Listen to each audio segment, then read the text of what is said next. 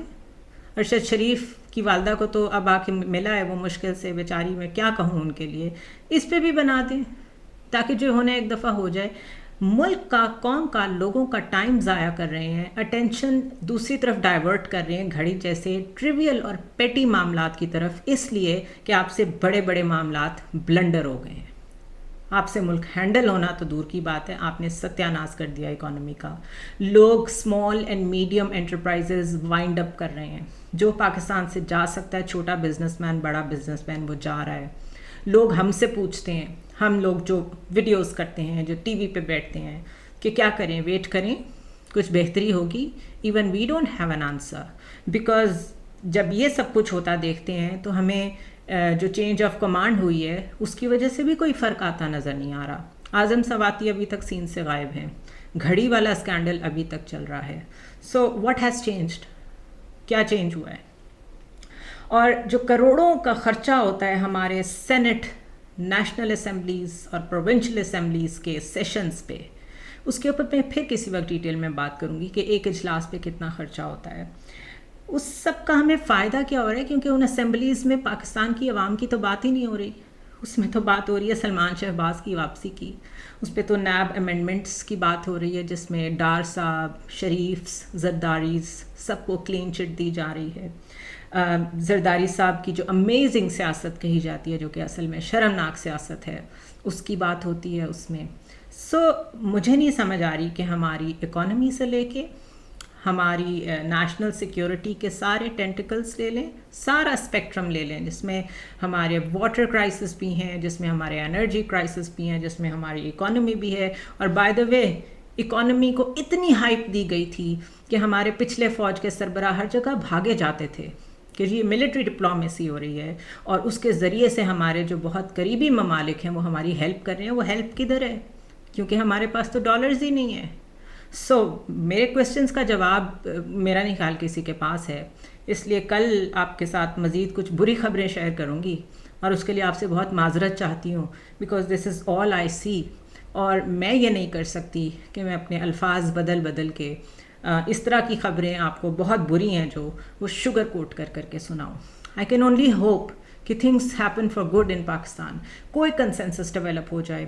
صدر صاحب سے ڈار صاحب روز ملتے ہیں اور جاتے ہوئے کہتے ہیں کہ نہیں بات نہیں بنی, آپ ہماری بات نہیں مان رہے, تو دونوں کو بات ماننی پڑے گی, تب جا کے مسئلہ آگے بڑھے گا. سی یو ٹمارو.